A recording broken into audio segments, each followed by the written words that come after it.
Apakah benar kalau stres itu bisa bikin cepat tua? Cari tahu semuanya di video kali ini bersama saya Maria di Maria's Habits. Yang belum subscribe, segera subscribe, share, and like. Saya akan bahas tuntas kenapa stres bisa bikin cepat tua dan tanda-tandanya kalau kalian ini sedang stres. Tonton sampai habis video ini. Stres itu sebenarnya ada beberapa macam. Nah, saya mau bahas satu dulu. Penelitian yang membuktikan kalau stres itu bisa menyebabkan kerusakan seluler, terutama yang namanya oksidatif stres, stres yang teroksidasi. Wah, apaan tuh? Oksidatif stres terjadi ketika ada ketidakseimbangan antara radikal bebas dan antioksidan di dalam tubuh. Free radical sendiri atau radikal bebas adalah molekul dalam tubuh yang mengandung oksigen dengan jumlah elektron yang ganjil. Nah, ketika molekul-molekul ini saling bertemu dengan jumlah yang ganjil, mereka itu memberikan reaksi oksidasi. Kalau sedikit saja bisa menjadi beneficial sehingga merangsang tubuh untuk memperbaiki selnya, tapi kalau terlalu banyak, inilah di mana kerusakan terjadi. Oksidatif stres ini terpicu oleh stres di pikiran dan juga dari gaya hidup yang bisa menyebabkan premature aging. Sekarang cari tahu apakah kalian sedang mengalami oksidatif stres atau enggak. Salah satu tanda-tanda yang muncul di kulit akibat stres adalah lingkaran hitam di bawah mata, eye bag atau kantong di bawah mata, wrinkles, keriput, dan jerawat. Tubuh kita memang pintar. Dia ingin ngasih tahu ke kita kalau kita itu ada sesuatu di dalam yang memang harus dibetulkan. Contohnya dari stres. Tanda-tanda kalau stres, tubuh kita memberi warning melalui kulit dulu. Yang sayangnya sering dihiraukan karena mungkin kita nggak nyadarin atau terlalu sibuk. Dan akhirnya ketika udah sadar, udah terlalu dalam penuaannya, keriputnya udah terlalu dalam dan lebih sulit dibetulkan.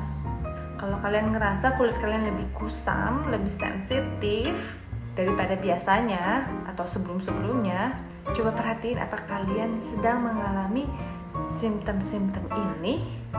Observe, analisa, review kembali, dan mulai memperbaiki gaya hidup kalian.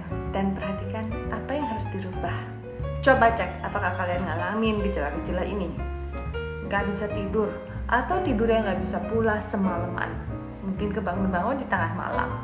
Bisa jadi karena banyak pikiran atau gak jelas, kok saya tidurnya gak enak ya, atau gak bisa deep sleep, atau susah untuk supaya bisa pulas tidur.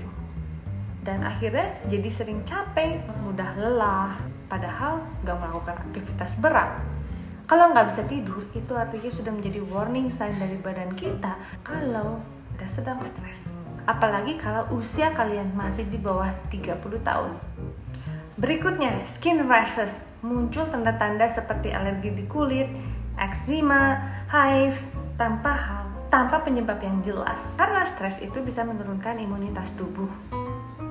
Mungkin kalian bisa pakai krim anti alergi, tapi itu akan balik lagi kalau akar stresnya belum dibetulin. Yang ketiga, gampang sakit badan. Pagi-pagi bangun tidur bukannya segar tapi udah ngerasa capek duluan.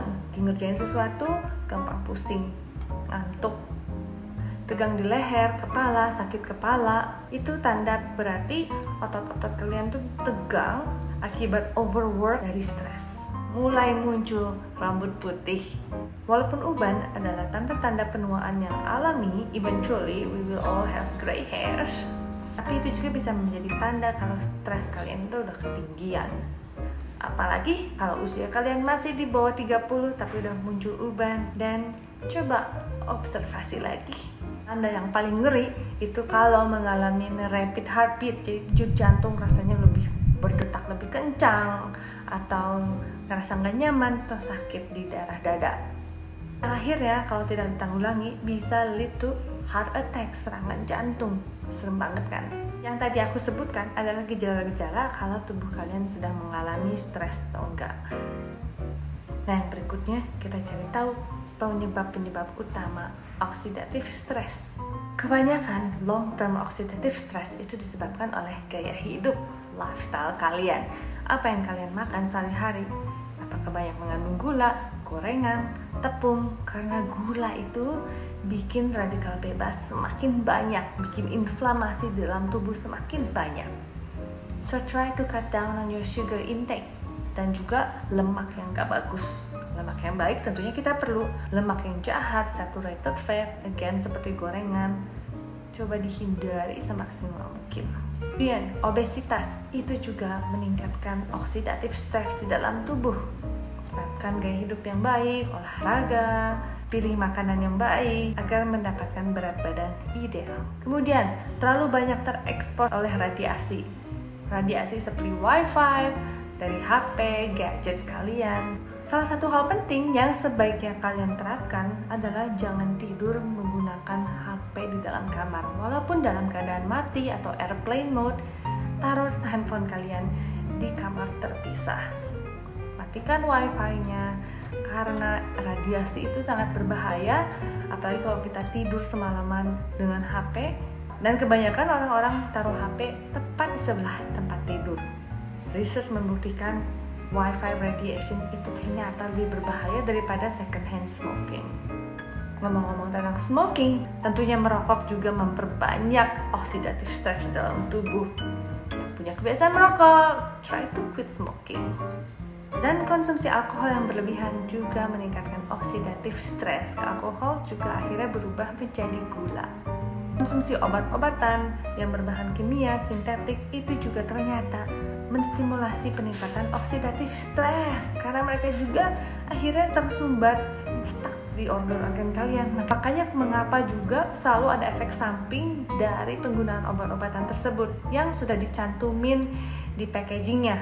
Salah satunya berbahaya untuk organ liver dan ginjal.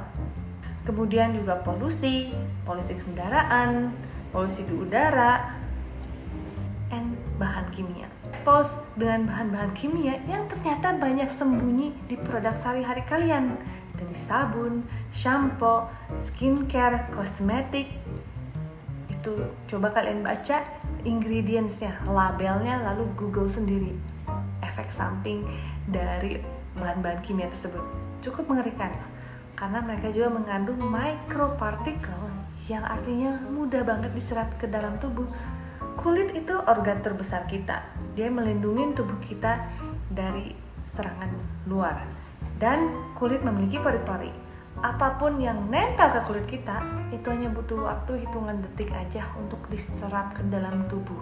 So, bayangin kita menggunakan produk-produk berbahan kimia tersebut setiap hari, pagi, siang, malam, dari atas hingga ke bawah, termasuk alat-alat pembersih rumah tangga, cuci piring, cuci baju, deterjen. Itu sangat mempercepat penuaan. Nah, jadi pakai apa dong? Banyak banget kok produk-produk natural yang free dari bahan-bahan kimiawi berbahaya. Lama-kelamaan, oxidative stress yang menumpuk menyebabkan inflamasi di dalam tubuh, dan inflamasi adalah penyebab utama penuaan dini dan juga menurunkan imunitas tubuh secara general. Muncullah infeksi, jerawat yang mulai meradang, hormon jadi nggak seimbang, pokoknya nggak enak banget deh. Dan selain makin tua, muncullah penyakit-penyakit baru yang semakin lama semakin sulit dibenerin, seperti kerusakan di otak, cancer, asma, autoimun. Kita nggak mau hari-hari tua kita itu dinikmati dengan cara seperti itu tentunya. Dan kabar baiknya, aku mau bicara soal prevention, pencegahannya, dan juga bagaimana menurunkan tingkat oxidative stress di dalam tubuh kalian. Karena salah satu penyebab utamanya adalah lifestyle, gaya hidup. Jadi penanggulangan utamanya juga melalui lifestyle dong.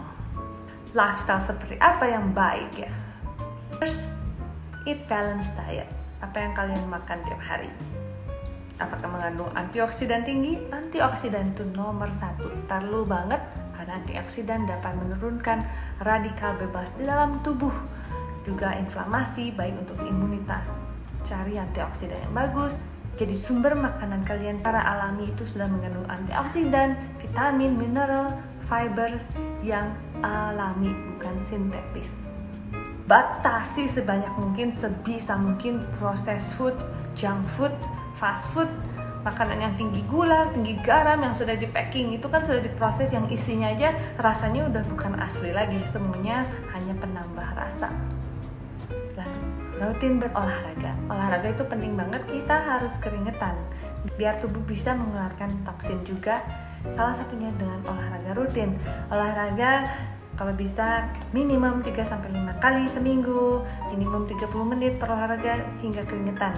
Jadikan olahraga itu gaya hidup kalian. It's fun, you have to enjoy it. Kemudian berhenti merokok, jaga stres pikiran. Tentunya selama kita hidup kita akan selalu mengalami tantangan, mungkin di hal pekerjaan, relationship, bermacam-macam deh. Dan bagaimana kalian bisa meresponi hal-hal tersebut itu merupakan suatu praktis. Apa yang kalian latih setiap hari menjadi bagian dari diri Anda. Salah satu favorit stres terapiku itu melalui bermeditasi, melalui latihan pernapasan, dan berdoa. Dan hindari, minimalkan exposure bahan-bahan mengandung kimia yang seperti tadi saya sudah sebut. Tukar produk-produk sehari-hari kalian yang mengandung kimia dengan yang natural, yang alam, yang aman kalau masuk ke dalam tubuh. Karena apapun yang kita pakai itu juga selain masuk ke dalam tubuh dan akan kembali juga ke laut. Mikro nanopartikel itu tidak bisa disaring. Mereka akan kembali ke laut, kemudian dimakan oleh ikan-ikan, dan akhirnya ikannya masuk lagi ke perut kita. That's life. So, help to protect your body and protect the earth as well. Buat yang nggak biasa, mungkin ini kedengarannya susah banget. Kayaknya mustahil. Tapi pasti kalian bisa. Lakukan secara perlahan, semampunya kalian. Kalian bisa join komunitas aku, di mana kalian juga akan semakin lebih mengerti mengenai gaya hidup sehat, awet muda, selama mungkin. And number one wealth is health. Kita sakit maupun punya uang segudang, tetap nggak enak dan nggak bisa ngapa-ngapain. Pelan-pelan merubah mindset kalian. Okay, thank you all for watching. Subscribe and click the notification bells for more videos like this. Dan saya doakan supaya kalian selalu sehat secara physical and mental. Thank you. Bye.